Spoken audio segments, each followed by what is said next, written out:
Let's talk sewing machine tension. On the Singer Quantum Stylist 9960, you'll notice there's actually not a tension dial. On some machines, there's a dial somewhere in this vicinity that has numbers on it that you will turn higher for a tighter tension or looser for a lower tension. Now, I'm going to show you a few things to be aware of, and why this machine doesn't have a dial. I've also loaded the machine with 2 different colors of thread. So I've got a fun variegated thread in the needle and a solid pink color in the bobbin. So once I start to actually adjust the tension and show you what it actually does so you'll understand it, it will make more sense. So first off, why does it not have a dial? So with electronic machine, they have set for each stitch. So as you pick different stitches, no matter what stitch you pick, whether you pick like a straight stitch or a zigzag, when you go to the tension screen, so if you see these kind of 2 X's, it's simulating the thread linking through the fabric. It will bring up a screen that has some numbers on it, a plus and minus, and then an auto. So if you were to make it tighter, it is going to go up a bigger number, and then if you touch auto, it will come back to what the default setting is. Now on a zigzag, it came up to 6. On a straight stitch, it came up to 8. So this is just a number, 8 kind of being kind of in the middle. That's fine. It's not like there's one number for all machines. So just know that for this machine, middle of the road is 8. So when we sew, and I am going to actually do a zigzag just to kind of give you an idea, because it'll look a little bit more adjusted as we sew. We can usually see this on decorative stitches as well. Okay. So the goal for tension is that when you sew, you have a nice, pretty balanced stitch on the front as you do on the back.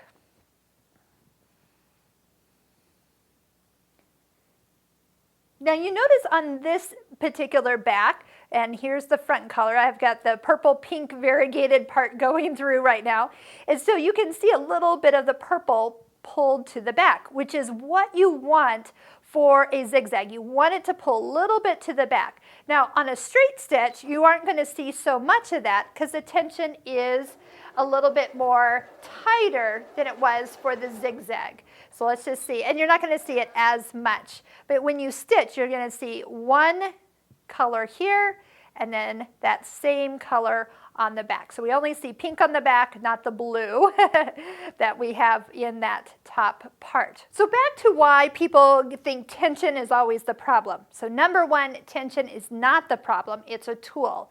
If your stitching is not looking good, or you have lots and lots of threads on the back and it's all a big bird's nest, that is not tension. That's actually just you not threading the machine correctly, not getting it into all the grooves, or maybe not even getting it in the bobbin tension below. Tension is usually adjusted when your thread in your needle is different than your thread in the bobbin.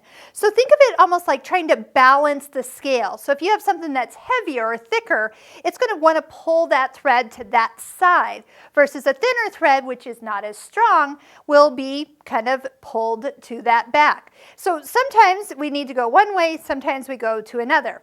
So here's a couple tips for adjusting tension. Number one, if you don't remember which way to go, one's going to make it better and one's going to make it worse. Also, when you touch it, one little touch might actually not let you see much change. So when you kind of start at 8, maybe go up like 2 numbers. Start there and see if it's actually making a difference. Now if it gets worse, like I said, just go the opposite way, start at 8 and then go the other direction. Now you might don't be afraid to go further. Now if you're really getting quite a ways down or up the scale, it may not be a tension related problem. So I don't try to encourage students to go to the tension place first. Check your needle, check if you've cleaned out underneath your machine, check the quality of thread you're using. Make sure that is not part of the issue. What you're feeding this machine, it might not be handling it well. So again, if you need to just kind of go back to normal, touch auto. That'll take you back to that default highlighted number. But let's just go into some of the decorative stitches, for example, and let's see what those tensions are. So I touched the little button with the decorative stitch and the ABC. Pick a stitch. And then let's go to edit and let's look at its tension. So again, it's nice and looser. So what happens is that when we sew this decorative stitch,